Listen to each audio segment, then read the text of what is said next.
আসসালামু আলাইকুম প্রিয় শিক্ষার্থীবৃন্দ, যে যেখানে আছো আশা করি খুবই ভালো আছো। তোমাদের ভূগোল ক্লাসের অনলাইন ক্লাসে স্বাগতম। আমরা আজকে তোমাদের ভূগোল সেকেন্ড পেপারের চতুর্থ অধ্যায় পড়াবো। চতুর্থ অধ্যায়ে আছে কি?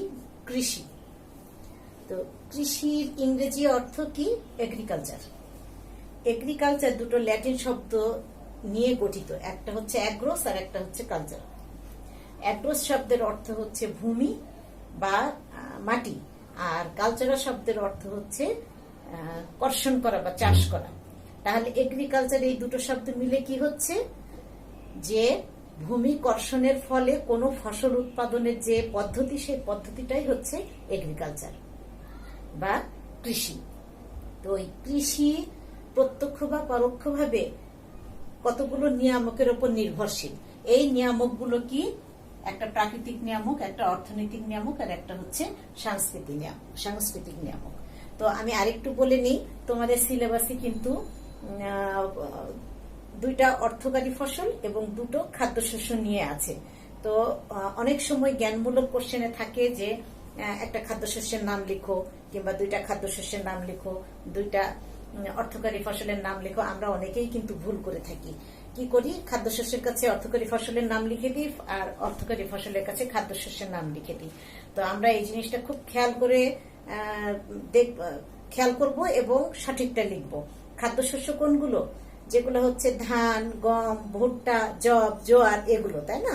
আর হচ্ছে অর্থকারী ফসল কোনগুলো? যেগুলো আমরা উৎপাদন করি কি অর্থের, মানে বেশি আর্থিকভাবে লাভবান হব সেই উদ্দেশ্যে আর কি আমরা চাষ করে থাকি। যেমন হচ্ছে কি পাট, চা, তামাক, ইক্ষু, এইসবগুলো।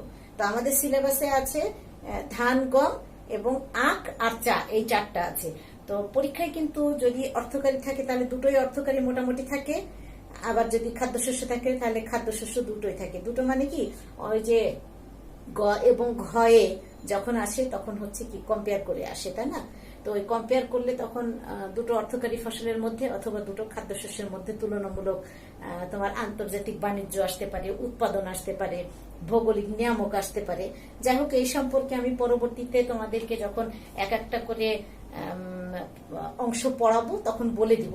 আজকে আমাদের পড়ার বিষয় হচ্ছে কৃষিকাজের ভৌগোলিক নিয়ামক। তো এর আগেই আমি বললাম যে কৃষিকাজের প্রভাব বিস্তার করে নিয়ামককে আমরা তিনটা ভাগে ভাগ করেছি, একটা প্রাকৃতিক, অর্থনৈতিক, সাংস্কৃতিক। প্রাকৃতিক নিয়ামক কোনগুলো? যে নিয়ামকগুলো প্রকৃতি প্রদত্ত, অর্থাৎ এখানে মানুষের হস্তক্ষেপ নেই, প্রকৃতি থেকে যে নিয়ামকগুলো কৃষিকাজে সহায়তা করে থাকে সেগুলো হচ্ছে প্রাকৃতিক নিয়ামক। তো প্রাকৃতিক নিয়ামকের আবার কতগুলো সাব ক্লাস রয়েছে, ঠিক আছে?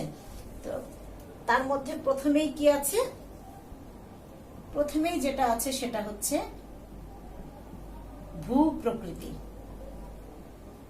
কৃষিকাজের জন্য কিন্তু ভূপ্রকৃতি খুবই গুরুত্বপূর্ণ একটা নিয়ামক। আমরা জানি কি কৃষিকাজ সাধারণত হয়ে থাকে সমতল ভূমিতে।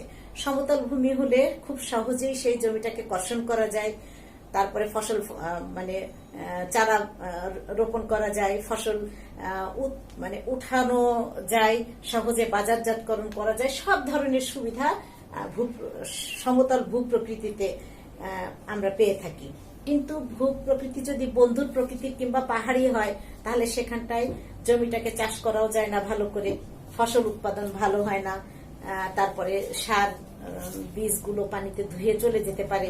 এই বিভিন্ন সমস্যার কারণে কি হয়, যেই ভূপ্রকৃতিটা বন্ধুর টাইপসের সেটাতে কিন্তু ভালো ফসল উৎপাদন হয় না।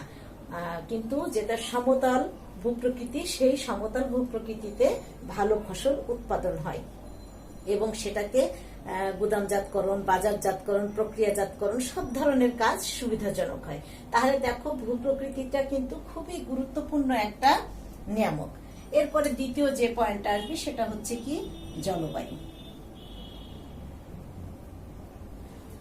জলবায়ু কিন্তু খুবই গুরুত্বপূর্ণ একটা নিয়ামক কৃষিকাজের জন্য, অর্থাৎ ফসল উৎপাদনের জন্য জলবায়ুটা এত বেশি গুরুত্বপূর্ণ যে তা বলার অপেক্ষা রাখে না। লক্ষ্য করলে দেখা যাবে আমরা চাইলেই কিন্তু যে কোনো জায়গায় যে কোনো ফসল ফলাইতে পারবো না। তার কারণ কি? এক একটা ফসলের জন্য এক এক ধরনের তাপমাত্রা প্রয়োজন, এক এক ধরনের বৃষ্টিপাতের প্রয়োজন, তাই না? যেমন গম চাষের জন্য কম বৃষ্টিপাত প্রয়োজন, টেম্পারেচার কম প্রয়োজন। পক্ষান্তরে কি হয়, ধান চাষের জন্য তোমার তাপমাত্রা বেশি প্রয়োজন, আবার বৃষ্টিপাতেরও বেশি প্রয়োজন। তো আমরা যদি এখন গম যে জায়গায় বেশি বৃষ্টিপাত, তাপমাত্রা বেশি, সেখানে উৎপাদন করতে চাই, তাহলে কি ভালো হবে? হবে না। তো সেই জন্য কি হচ্ছে, জলবায়ুটাও কিন্তু কৃষির জন্য খুবই গুরুত্বপূর্ণ একটা নিয়ামক। অর্থাৎ এক একটা ফসলের জন্য যেই তাপমাত্রা দরকার, যে বৃষ্টিপাত দরকার, সেই পরিমিত পরিমাণ তাপমাত্রা এবং বৃষ্টিপাত থাকলে সেই অঞ্চলে ওই ফসলটা ভালো উৎপাদন হবে। সেই জন্য দেখো, জলবায়ু কিন্তু একটা খুবই গুরুত্বপূর্ণ নিয়ামক। তারপরে তৃতীয় পয়েন্টে কি আছে, মৃত্তিকা। মৃত্তিকাটাও কিন্তু খুবই গুরুত্বপূর্ণ একটা নিয়ামক। সব ধরনের মৃত্তিকায় সব ধরনের ফসল উৎপাদন হয় না। যেমন ধান চাষের জন্য কি দরকার, পলিযুক্ত এঁটেল দোআঁশ মাটি দরকার, তাই না? আখ চাষের জন্য চুন জাতীয় মৃত্তিকার দরকার। তো আমরা চাইলেই কিন্তু যে কোনো মৃত্তিকে যে কোনো ফসল উৎপাদন করতে পারবো না। তাহলে মৃত্তিকাও একটা খুবই গুরুত্বপূর্ণ। যদি উর্বর মৃত্তিকা হয় তাহলে ফসল ভালো হবে, যদি মৃত্তিকাটা অনুর্বর হয় তাহলে কিন্তু ফসল ভালো হবে না। তাহলে দেখা যাচ্ছে কি, মৃত্তিকাটাও খুবই গুরুত্বপূর্ণ একটা কৃষিতে প্রভাব বিস্তারকারী নিয়ামক।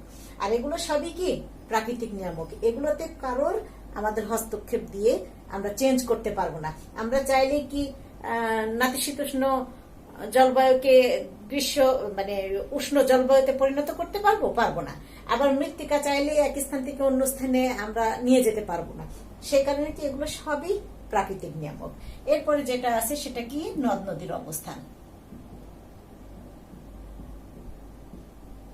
নদ নদীর অবস্থানের ওপরেও কিন্তু অনেক সময় অনেক কৃষিকাজ উৎপাদন বেশি হবে না, কম হবে। তারপরে কৃষিকাজে যে উৎপাদিত পণ্য সামগ্রী এক স্থান থেকে অন্য স্থানে পরিবহনের জন্য কিন্তু নদ নদীর অবস্থানটা খুব গুরুত্বপূর্ণ। অনেক আগে যদি আমরা ইতিহাস পর্যালোচনা করি তাহলে দেখবো যে কোনো সভ্যতাগুলো কি হয়েছে, নদীর পাশে গড়ে উঠেছে। কারণ কি, ওই অঞ্চলে খুব সহজেই যাতায়াত করার সুবিধা ছিল। তাহলে উৎপাদিত ফসলগুলো সহজেই কি নদীর মাধ্যমে নৌপথে আমরা কি করতে পারি, বাজারজাতকরণ করতে পারি। তারপরে নদীর পানি দিয়ে আমরা সেচ কাজে, এই নদীর পানি সেচ কাজে সহায়তা করে, তাই না? তাহলে দেখো, নদ নদীর অবস্থানটাও কিন্তু কৃষিকাজের জন্য খুবই হেল্পফুল। তাহলে আমরা বুঝতে পারছি যে প্রাকৃতিক কারণ খুবই গুরুত্বপূর্ণ। এরপরে আসবো আমরা অর্থনৈতিক কারণ। অর্থের সাথে সংশ্লিষ্ট যে কারণগুলো, অর্থাৎ যে কারণগুলোর জন্য অর্থের প্রয়োজন হয়, সেগুলো হচ্ছে অর্থনৈতিক কারণ।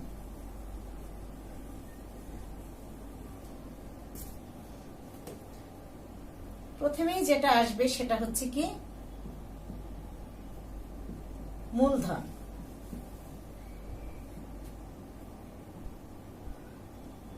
শ্রমিক,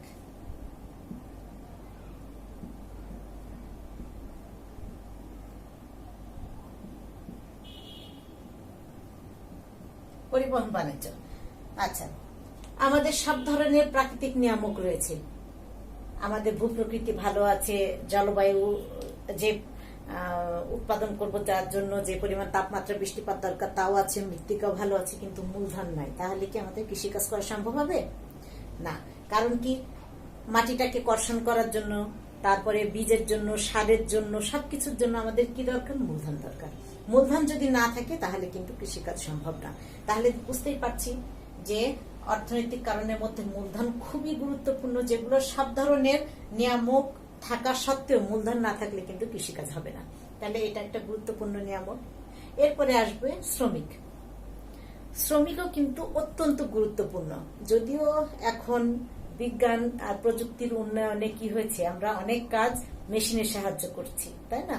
যেমন ট্রাক্টর দিয়ে আমরা জমি চাষ করছি, রিপার দিয়ে বুনছি, হারভেস্টার দিয়ে মাড়াই করছি, তাই না, কেটে নিয়ে আসছি। এরপরেও কি হচ্ছে, এগুলো পরিচালনা করার জন্য কিন্তু শ্রমিকের প্রয়োজন। আমাদের ট্রাক্টরটা চালাবে কি, একজন শ্রমিক। তাহলে দেখা যাচ্ছে কি, সব ধরনের প্রাকৃতিক নিয়ামক, অর্থনৈতিক নিয়ামক থাকা সত্ত্বেও শ্রমিক যদি না থাকে তাহলে কিন্তু ফসল উৎপাদন হবে না। আর সুতরাং বোঝাই যাচ্ছে যে শ্রমিক হচ্ছে কৃষিকাজের জন্য খুবই গুরুত্বপূর্ণ নিয়ামক। এরপরে কি, পরিবহন। আমরা ফসল উৎপাদন করলাম, সবকিছু করলাম, সেটা যদি মাঠেই থেকে যায়, অর্থাৎ ভূমিতেই থেকে যায়, তাহলে কি তার কোনো উপযোগিতা থাকবে? থাকবে না। এটা নিয়ে এসে মানুষের চাহিদা অনুযায়ী প্রসেস করতে হবে, তারপরে না সেটার ডিমান্ড হবে, তাই না, সেটার বাণিজ্য হবে। তো পরিবহনের মাধ্যমে আমরা কি করি, ফসলগুলোকে নিয়ে আসি, বাজারজাতকরণ করি, তাই না। তো যদি পরিবহন ব্যবস্থা ভালো না থাকে, ফসল উৎপাদন আশানুরূপ হবে না। আর পরিবহন ব্যবস্থা যদি উন্নত হয়, তাহলে ফসলগুলোকে দ্রুত আমরা নিয়ে এসে নিজেদের প্রয়োজনে ব্যবহার করতে পারি, সেটাকে বাণিজ্যের জন্য বিভিন্ন জায়গায় প্রেরণ করতে পারি, তাই না। তাহলে দেখা যাচ্ছে যে পরিবহনও খুবই গুরুত্বপূর্ণ একটা নিয়ামক। এরপরে আসছি আমরা বাণিজ্য। বাণিজ্যটাও কিন্তু একটা গুরুত্বপূর্ণ নিয়ামক, খুবই গুরুত্বপূর্ণ। কারণ যদি কোনো উৎপাদিত ফসলের বাণিজ্যিক চাহিদা থাকে, বিশ্ববাজারে এর চাহিদা থাকে, তাহলে উৎপাদনটা আলটিমেটলি অনেক বেশি হবে। আর যদি বিশ্ববাজারে চাহিদা না থাকে, তাহলে উৎপাদনটা আস্তে আস্তে কমে আসবে। তাহলে দেখা যাচ্ছে কি বাণিজ্যের উপরেও কিন্তু কোনো একটা ফসলের উৎপাদন কম হবে না বেশি হবে, সেটা নির্ভর করছে। তাহলে দেখা যাচ্ছে যে অর্থনৈতিক কারণগুলো কিন্তু খুবই গুরুত্বপূর্ণ একটা নিয়ামক, তাই না। এরপরে আমরা আসবো কি সাংস্কৃতিক নিয়ামকে। সাংস্কৃতিক কারণও কিন্তু খুব গুরুত্বপূর্ণ, তবে প্রাকৃতিক অর্থনৈতিক যত বেশি গুরুত্বপূর্ণ, সাংস্কৃতিকটা সেই তুলনায় কিছুটা কম গুরুত্বপূর্ণ। সাংস্কৃতিক আমরা 4টা ভাগে ভাগ করেছি। প্রথমেই কি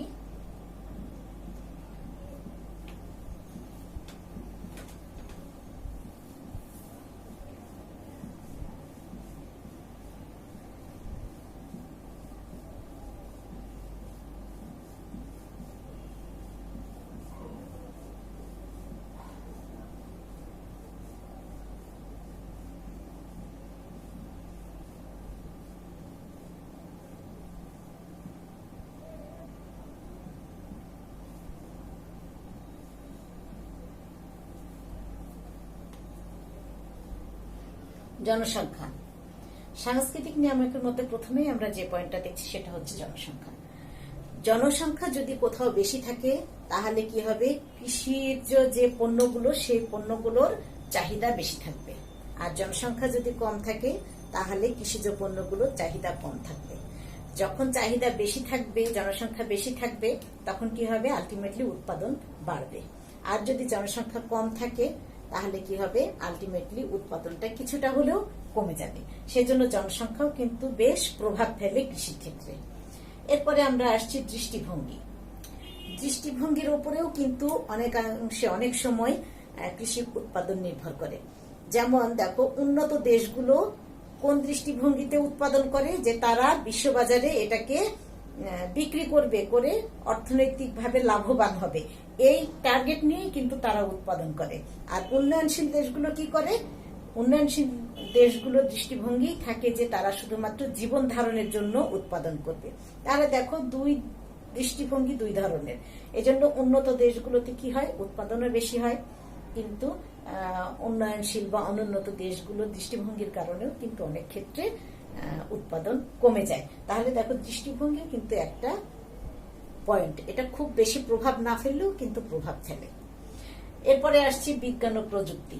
বিজ্ঞান ও প্রযুক্তি কিন্তু খুব গুরুত্বপূর্ণ একটা নিয়ামক।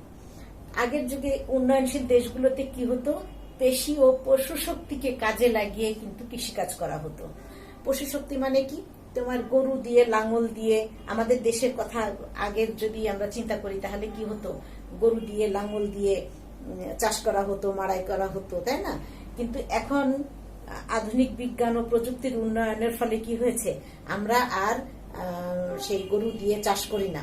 এখন আমরা কি করি, ট্রাক্টর দিয়ে চাষ করি, রিপার, হারভেস্টার, এগুলো সব ব্যবহার করছি। আর এগুলো ব্যবহার করার ফলে কি হচ্ছে, অল্প সময়ের মধ্যে অধিক পরিমাণ জমি চাষ করা যাচ্ছে, উৎপাদনও বেশি হচ্ছে। তাহলে বিজ্ঞান ও প্রযুক্তির উন্নয়নের ফলে কি হচ্ছে, উন্নত দেশগুলো আরো বেশি উৎপাদন করতে পারছে। আবার অনুন্নত বা উন্নয়নশীল দেশগুলো আগের তুলনায় বেশ উৎপাদন বেশি করতে পারছে। তাহলে দেখা যাচ্ছে যে বিজ্ঞান ও প্রযুক্তিও কিন্তু একটা গুরুত্বপূর্ণ নিয়ামক, যেটা কৃষির উৎপাদনে কম বেশি ভূমিকা রাখছে। আর একটা আছে কি সরকারি নীতি। অনেক ক্ষেত্রে কিন্তু সরকারি নীতিটাও কৃষি উৎপাদনের ক্ষেত্রে প্রভাব বিস্তার করে থাকে। উদাহরণস্বরূপ আমরা একটা দিতে পারি যে বাংলাদেশে তামাক চাষ, যদিও এটা বাংলাদেশের একটা খুবই গুরুত্বপূর্ণ অর্থকারী ফসল, তারপরেও কিন্তু তামাক চাষ থেকে চাষিদেরকে বিমুখ করার জন্য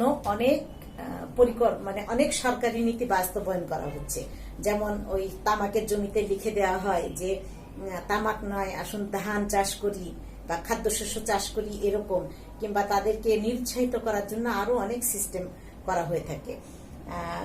তো এই যে এরকম অনেক নীতি আছে, যেই নীতির কারণে কি হয়, ওই চাষটা বা ওই কৃষি উৎপাদনটাকে নিরুৎসাহিত করা হয়। তো সেজন্য বলা হয় কি যে সরকারি নীতিও কিন্তু অনেক ক্ষেত্রে কোনো ফসল উৎপাদনে বেশি উৎপাদন করার জন্য কার্যকরী হয়, আবার কম উৎপাদন করার ক্ষেত্রেও কার্যকরী হয় সরকারি নীতিটা। তাহলে দেখা যাচ্ছে যে কৃষিকাজের জন্য অনেকগুলো নিয়ামক রয়েছে। তার মধ্যে প্রথমত আমরা 3 ভাগে ভাগ করব, প্রাকৃতিক, অর্থনৈতিক, সাংস্কৃতিক। প্রাকৃতিককে 4টা ভাগে ভাগ করেছিলাম। সেটা কি, প্রথমে ভূপ্রকৃতি, তারপরে জলবায়ু, তারপরে মৃত্তিকা, তারপরে নদ নদীর অবস্থান। অর্থনৈতিককে আমরা 4 ভাগে ভাগ করেছিলাম, মূলধন, শ্রমিক, পরিবহন, বাণিজ্য। আবার সাংস্কৃতিককে আমরা 4 ভাগে ভাগ করলাম, জনসংখ্যা, দৃষ্টিভঙ্গি, বিজ্ঞান ও প্রযুক্তি, সরকারি নীতি। তো এই ছিল মোটামুটি আমাদের কৃষিকাজের ভৌগোলিক নিয়ামক। তো আমি একটুখানি বলে নেই, আমরা নেক্সট ক্লাসে ধান চাষ পড়ব, ধান চাষের নিয়ামক পড়ব, উৎপাদন পড়ব, বন্টন পড়ব, বাণিজ্য পড়ব। তো এরকম ভাবে গমেরও পড়ব, আখেরও পড়ব, চায়েরও পড়ব। তো ধানের সাথে কি হবে, তোমার এমন একটা উদ্দীপক দেয়া থাকবে যাতে তুমি ধান বুঝতে পারছো, আর একটা হয়তো গম বুঝতে পারছো। তখন আসবে কি যে উদ্দীপকে যে দুটো ফসলের কথা বলা হয়েছে তাদের ভৌগোলিক নিয়ামকের তুলনামূলক পার্থক্য দেখাও, কিংবা তাদের আন্তর্জাতিক বাণিজ্যের তুলনা করো, অথবা তাদের উৎপাদন তুলনা করো। এরকম কিন্তু কম্পেয়ার করে কোশ্চেনগুলো থাকতে পারে। আর আরেকটা জিনিস বলে রাখি, কৃষিটা এমন একটা গুরুত্বপূর্ণ অধ্যায় যে এখান থেকে কোনো সালে কোশ্চেন বাদ যায় না। থাকবে এখানে কেমন কোশ্চেন হতে পারে, থাকলো যে জলবায়ু কৃষিকাজের একটা গুরুত্বপূর্ণ প্রাকৃতিক নিয়ামক, আলোচনা করো। অথবা থাকতে পারে যে প্রাকৃতিক নিয়ামক কৃষিকাজের জন্য অত্যন্ত গুরুত্বপূর্ণ, ব্যাখ্যা করো। এরপরে থাকলো অর্থনৈতিকের মধ্যে মূলধন দিয়ে, যে মূলধন কৃষিকাজের একটা গুরুত্বপূর্ণ নিয়ামক, অর্থনৈতিক নিয়ামক, ব্যাখ্যা করো। এরকম কিন্তু খ নাম্বার কোশ্চেনে থাকতে পারে। আর কয়ের ক্ষেত্রে আমরা অবশ্যই আমাদের যে 4টা বলা আছে, ধান, গম, আখ আর চা, এই 4টার প্রথম, দ্বিতীয়, বিশ্বে কোন স্থান অধিকার করেছে কোন দেশ, এগুলো অবশ্যই জেনে রাখবো। কারণ জ্ঞানমূলক কোশ্চেনে বেশিরভাগ সময় থাকে যে ধান উৎপাদনে বিশ্বে প্রথম দেশ কোনটা, কিংবা বাংলাদেশের অবস্থান কত, অথবা গম উৎপাদনে প্রথম কোনটা, দ্বিতীয় কোনটা, এইরকম কিন্তু থাকেই। তাহলে আমরা অবশ্যই প্রথম দ্বিতীয় গুলো জানবো, এবং জানবো কি অর্থকারী ফসলগুলোর নাম, খাদ্যশস্যগুলোর নাম। তো আজকে এই পর্যন্তই, সবাই ভালো থেকো, আগামী ক্লাসে আবার দেখা হবে। আল্লাহ হাফেজ।